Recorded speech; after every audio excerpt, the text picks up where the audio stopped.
From the people, yes. Born with bones and heart, fused in deep and violent secrets, mixed from a bowl of sky blue dreams and sea slime facts, a seething of saints and sinners, toilers, loafers, oxen, apes, in a womb of superstition, faith, genius, crime, sacrifice, the one and only source of armies, navies, work gangs, the living, flowing breath of the history of nations, of the little family of man hugging the little ball of earth, and a long hall of mirrors, straight, convex, and concave, moving and endless with the scrolls of the living, shimmering with phantoms flung from the past, shot over with lights of babies to come, not yet here. The people, yes, the people. Everyone who got a letter today and those the mail carrier missed. The people is every man, everybody.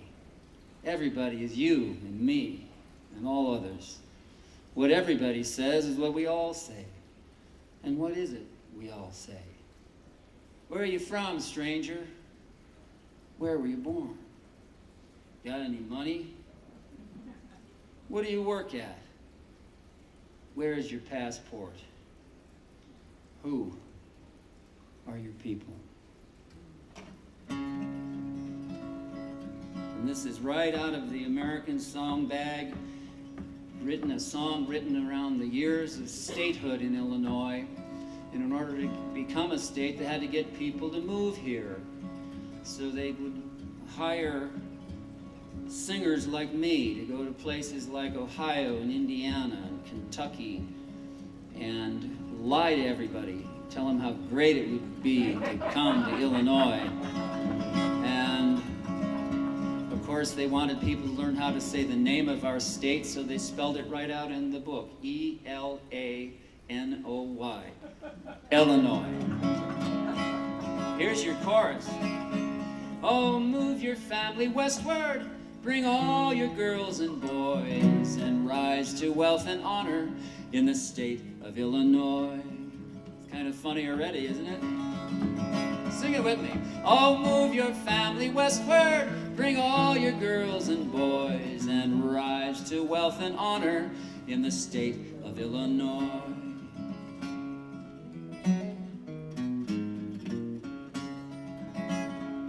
Way up upon the Wabash, such a place was never known. If Adam had crossed over it, this soil he'd surely own. He'd think it was the garden he played in as a boy, and straight pronounce it Eden in the state of Illinois. Oh, move your family westward, bring all your girls and boys, and rise to wealth and honor in the state of Illinois.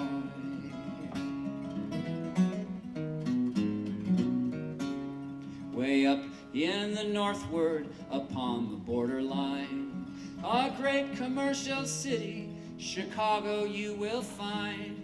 Her men are all like Abelard, her women like Hilloys, all honest, virtuous people, 'cause they come from Illinois. Oh, move your family westward, bring all your girls and boys, and rise to wealth and honor in the state of Illinois. I got the verses mixed up already. She's bounded by the Wabash, the Ohio, and the lakes. She's crawfish in her swampy lands, and in her hills there's snakes. But these are slight diversions that take not from the joy of living in that garden land, the state of Illinois. You sing it this time. Oh, move your family westward, bring all your girls and boys, and rise to wealth and honor in the state of Illinois. Well, this next verse is a pretty wild one, and nobody knows who wrote this song. Carl said that he overheard it being sung in a hotel somewhere, and he just jotted the words down in his notebook. But it's pretty wild, and I've always imagined that the guy who did write this song somehow envisioned that Oprah Winfrey would come to our fair state. Listen to this. It was here the Queen of Sheba came with Solomon of old, and a donkey load of spices, pomegranates, and fine gold. And when she saw this lovely land, her heart was filled with joy. She said, I think I'd like to be the Queen of Illinois. Oh, move your family westward, bring all your girls and boys, rise to wealth and honor in the state of Illinois. And that's where the song ended, just 3 short verses. But in Carl's book, The American Song Bag, the 4th verse is added. It was written much later, but it's about our home city, Chicago, so I like to include it. And I have to tell you, you remember Garrison Keillor, don't you? And I got to work with Garrison Keillor a couple of times when he came to the city. A very neat guy and very funny and witty. And, well, this was 8 or 9 years ago already. And I was in downtown Chicago and down in the Loop, and I ducked into a coffee house, and who do I see standing in line at the Starbucks? It's Garrison Keillor. And this was right when Al Franken became senator from the state of Minnesota. I went up to Garrison and introduced myself, and I think he was sorry that I did that, but I said, you're Garrison Keillor, and we shook hands, and he said, I am. Who are you? And I reminded him of the times we met, and I think he remembered, and we had a nice little visit. And so I was kidding around with him. I said, Garrison, what's it feel like to have a comedian for a senator from the state of Minnesota? He shrugged his shoulders. He said, I don't know, Mark, what's it feel like to have a criminal for a governor? And I shrugged my shoulders and I said, which one? Way up in the northward, upon the borderline, a great commercial city, Chicago you will find. Her men are all like Abelard, her women like Heloise, all honest, virtuous people, 'cause we come from Illinois. That's us. Oh, move your family westward, bring all your girls and boys, and rise to wealth and honor in the state of Illinois.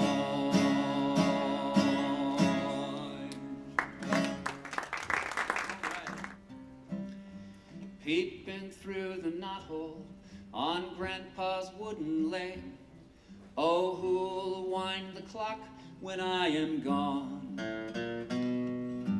Go get the axe, there's a flea in Lizzie's ear, and a boy's best friend is his mother. Peeping through the knothole on Grandpa's wooden leg, why do they build the shore so near the ocean? Who cut the sleeves off of dear old Daddy's vest and dug up Fido's bones to build the sewer?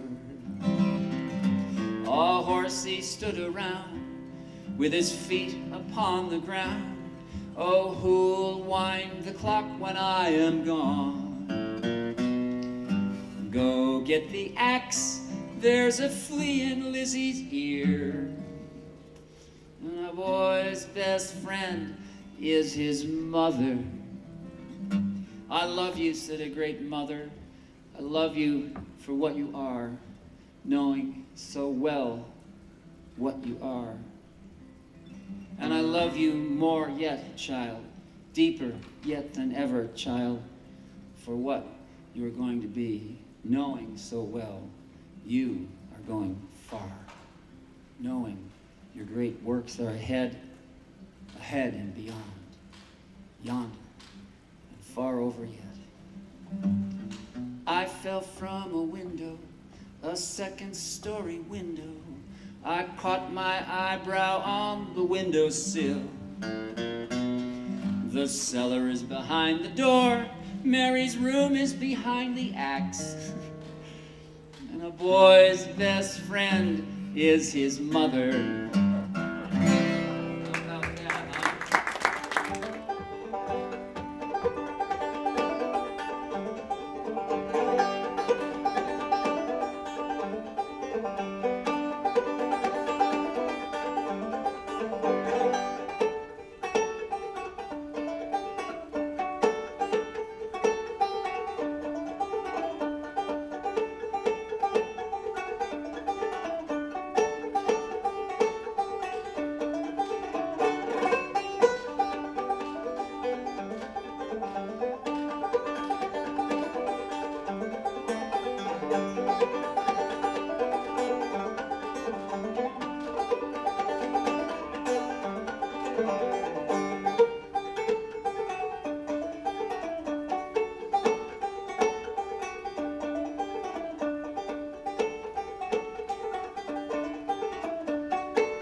How about this one? I bet you've heard this one before.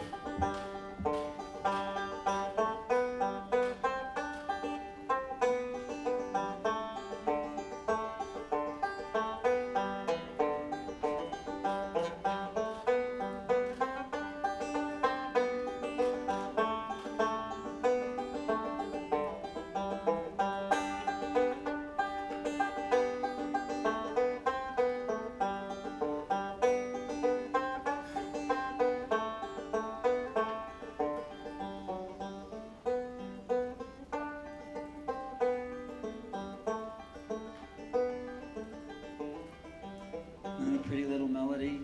Do you remember that one? Simple Gifts, right? It's a thing they call a Shaker hymn. And the Shakers were a religious group, I think out of Kentucky area.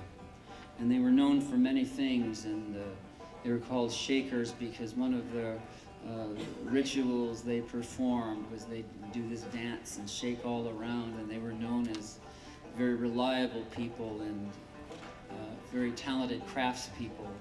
And one of their beliefs was they did not believe in, how shall I say, men and women making babies. So consequently, there aren't any of them left. How about this one?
Clark, he had a wife, her name was Betty Sue. She had two great big brown eyes, the other two were blue. Round and round, old Joe Clark, round and round I say. Follow you 10,000 miles to hear that banjo play.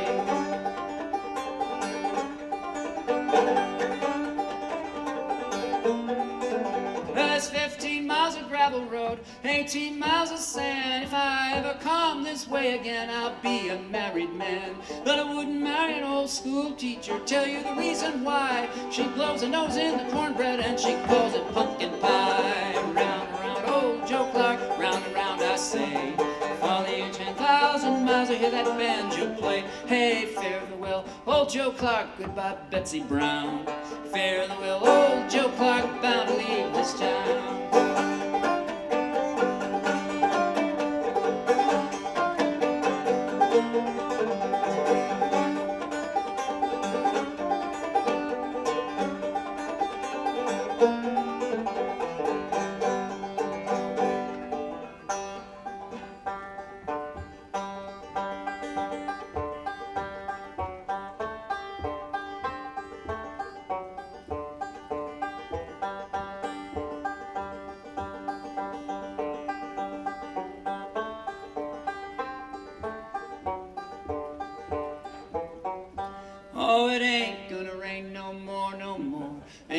rain no more? How in the heck can I wash my neck if it ain't gonna rain no more? Sing it now. Oh, it ain't gonna rain no more, no more. Ain't gonna rain no more. How in the heck can I wash my neck if it ain't gonna rain no more? Hey, bake them biscuits good and brown. Ain't gonna rain no more. Swing your partner round and round. It ain't gonna rain no more. Oh, it ain't gonna rain no more, no more. Ain't gonna rain no more. How in the heck can I wash my neck if it ain't gonna rain no more? We had a cat down on the farm. It had a ball of yarn. And when them little cats was born, they all had sweaters on. Oh, it ain't gonna rain no more, no more. Ain't gonna rain no more. How in the heck can I wash my neck? It ain't gonna rain no more. She lived down by the sewer. It was by the sewer she died. And at the coroner's inquest they called it suicide. Oh, it ain't gonna rain no more, no more. Ain't gonna rain no more. How in the heck can I wash my neck if it ain't gonna rain no more?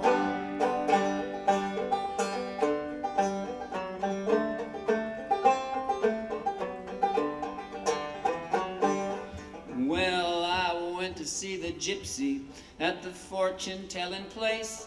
She took my palm and read my mind, and then she slapped my face. Oh, it ain't gonna rain no more, no more. Ain't gonna rain no more. How in the heck can I wash my neck if it ain't gonna rain no more? Picking on the banjo strings, sitting in the shade, counting up the money that I ain't never made. Oh, it ain't gonna rain no more, no more. Ain't gonna rain no more. How in the heck can I wash my neck if it ain't gonna rain no more? The number 42 will win this raffle. That's my number. And when he won, they asked him whether he guessed the number or had a system. He said he had a system. I look up the old family album, and there on page 7 was my grandfather and grandmother, both on page 7. I said to myself, this is easy, for 7 times 7 is the number that will win, and 7 times 7 is 42. Once a shipwrecked sailor caught hold of a stateroom door and floated for hours till friendly hands from out of the darkness threw him a rope. And he called across the night, "What country is this?" And hearing voices answer, "New Jersey." He took a fresh hold on the floating stateroom door and called back half wearily, "I guess I'll float it a little farther down." They have yarns of a skyscraper so tall they had to put hinges on the top 2 stories to let the moon go by. They have yarns. One of a corn crop in Missouri when the roots went so deep and drew off so much water the Mississippi riverbed was dry that year. Of pancakes so thin they only have one side.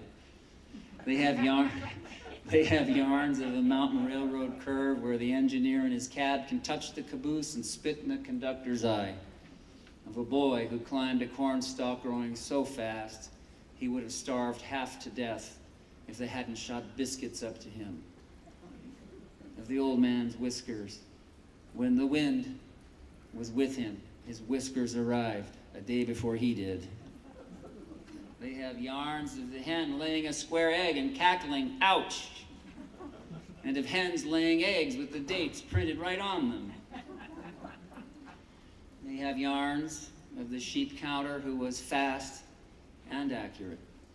I just count their feet and divide by 4. Of mosquitoes, 1 can kill a dog, 2 of them a man.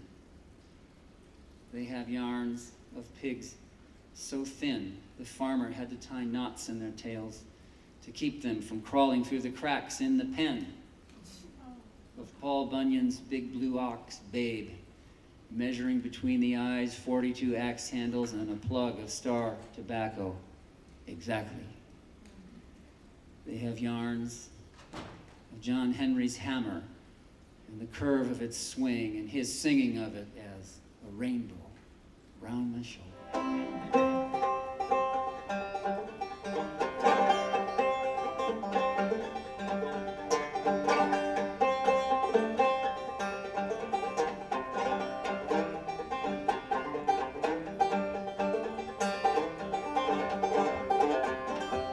When John Henry was a little baby, sitting on his pappy's knee, gave one loud and long and lonely cry.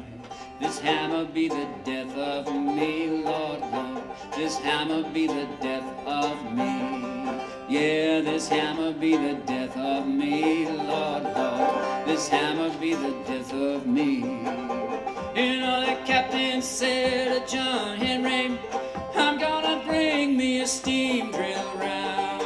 I'm gonna bring me a steam drill out on the job. I'm gonna whoop John Henry on down, Lord, Lord. I whoop John Henry on down. John Henry said to the captain, hey man, ain't nothing but a man. And before I let that steam drill beat me down, I'm gonna die with this hammer in my hand, Lord, Lord. I'll die with that hammer in my hand.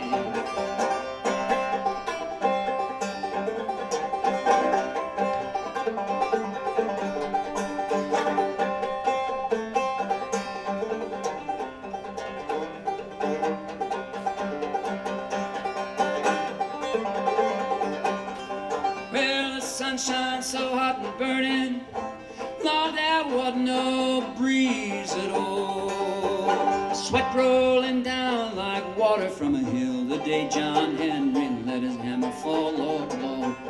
John Henry let his hammer fall.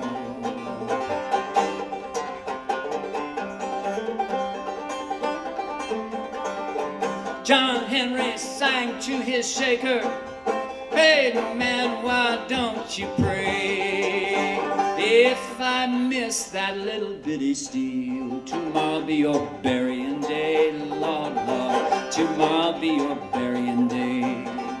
John Henry sang to the shaker, hey man, why don't you sing? I'm swinging 20 pounds from my hips on down. Now listen to that cold steel ring, Lord, Lord.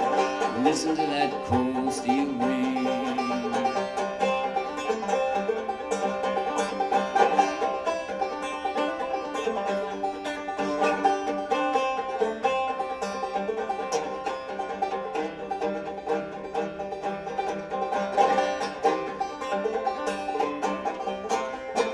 John Henry hammered on the mountain. Lord, his hammer was striking fire. But he hammered so hard, he broke his poor heart. And he laid down that hammer and he died, Lord, Lord. He laid down that hammer and he died. Yes, he laid down that hammer and he died, Lord, Lord. He laid down that hammer and he died. The man who invented that steam drill, Lord, he thought he was mighty fine. John Henry drove 15 feet, and that steam drill made only 9, Lord, Lord. That steam drill made only 9. Yeah, that steam drill made only 9, Lord, Lord. That steam drill made only 9. John Henry was a little baby, sitting on his pappy's knee. Have one loud and long and lonely cry. This hammer be the death of me, Lord, Lord. This hammer be the death of me.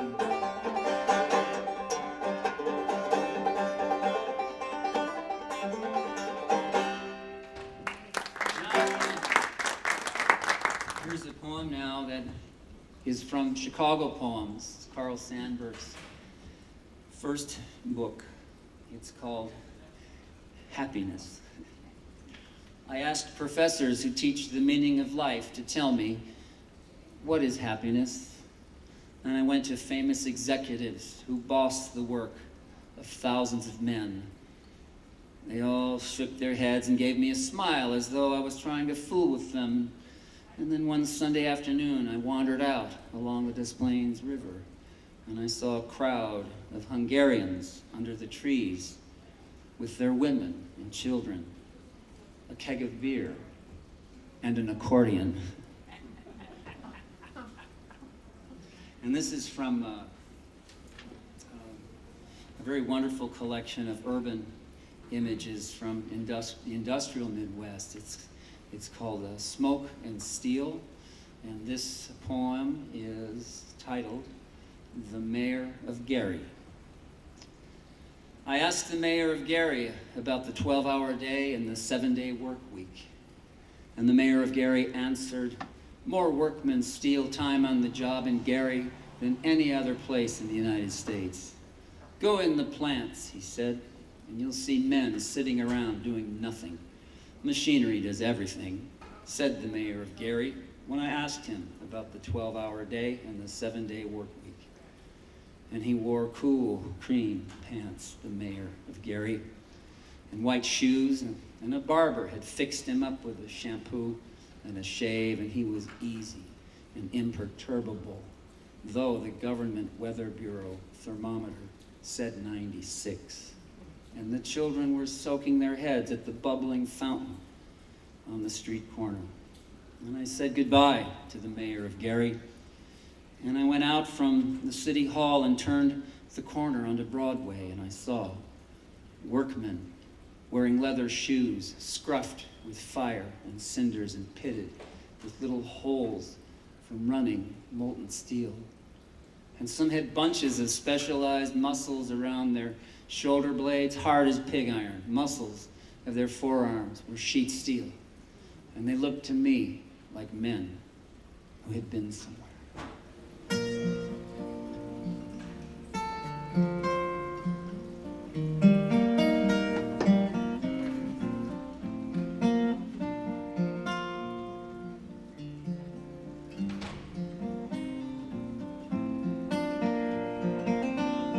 Oh, my daddy was an engineer, my brother drives a hack.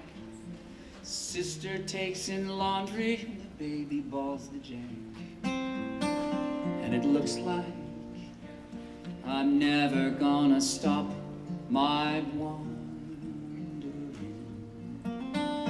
I've been wandering early and late from New York City to the Golden Gate.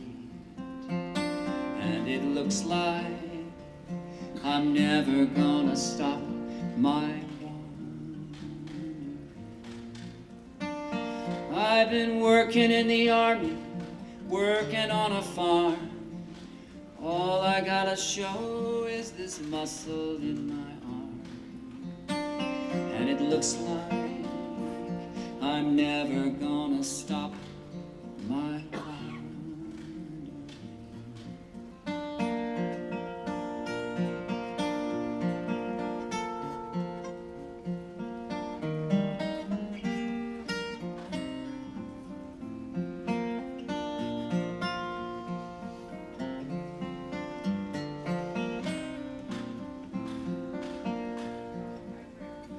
Oh, there's fishes in the ocean, eels in the sea. Let a red-headed woman make a fool of me. And it looks like I'm never gonna stop my wandering. Oh, my daddy was an engineer, my brother drives a hack. Sister takes in laundry, baby balls the jack. It looks like I'm never gonna stop my wandering. Oh, it looks like I'm never gonna stop.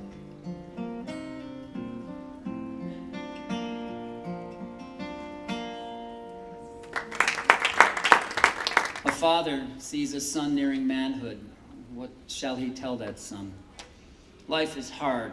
Be steel. Be a rock. And this might stand him for the storms and serve him for the humdrum and monotony and guide him amid sudden betrayals and tighten him for slack moments. Life is soft loam. Be gentle. Go easy. And this too might serve him. Brutes have been gentled where lashes failed. The growth of a frail flower in a path up has sometimes shattered and split a rock. A tough will counts. So does desire. So does a rich soft wanting. Without rich wanting, nothing arrives. Tell him too much money has killed men and left them dead years before burial. The quest for lucre beyond a few easy needs has twisted good enough men, sometimes into dry, thwarted worms. Tell him to be a fool every so often and to have no shame over having been a fool, yet learning something out of every folly, hoping to repeat none of the cheap follies, thus arriving at intimate understanding of a world numbering many fools. Tell him to be alone often and to get at himself, and above all, tell himself no lies about himself, whatever the white lies and protective fronts he may use amongst other people. Tell him solitude is creative if he is strong. And tell him that final decisions are made in silent rooms. Tell him to be different from other people if it comes natural and easy, being different. Let him have lazy days, seeking his deeper motives. Let him seek deep for where he is a born natural. Then he may understand Shakespeare and the Wright brothers, Pasteur, Pavlov, Michael Faraday, and free imaginations bringing change into a world resisting change. He will be lonely enough to have time for the work he knows as his own. You help me sing it. We come on the sloop John B., my grandfather and me, around Nassau town we did roam, drinking all night, got into a fight. I feel so broke up, I wanna go home. Let's sing together now. So hoist up the John B. sail, see how the mainsail sets, send for the captain ashore, let me go home.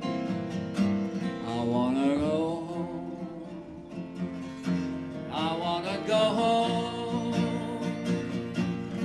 I feel so broke up, I wanna go home. Oh, the first mate, he got drunk, broke up the people's trunk. The constable come aboard to take him away. Mr. Johnstone, please leave me alone. I feel so broke up, I wanna go home. Let's sing it out now, here we go. So hoist up the John B. sail, see how the mainsail sets, send for the captain ashore, let me go home. I wanna go home, I wanna go home.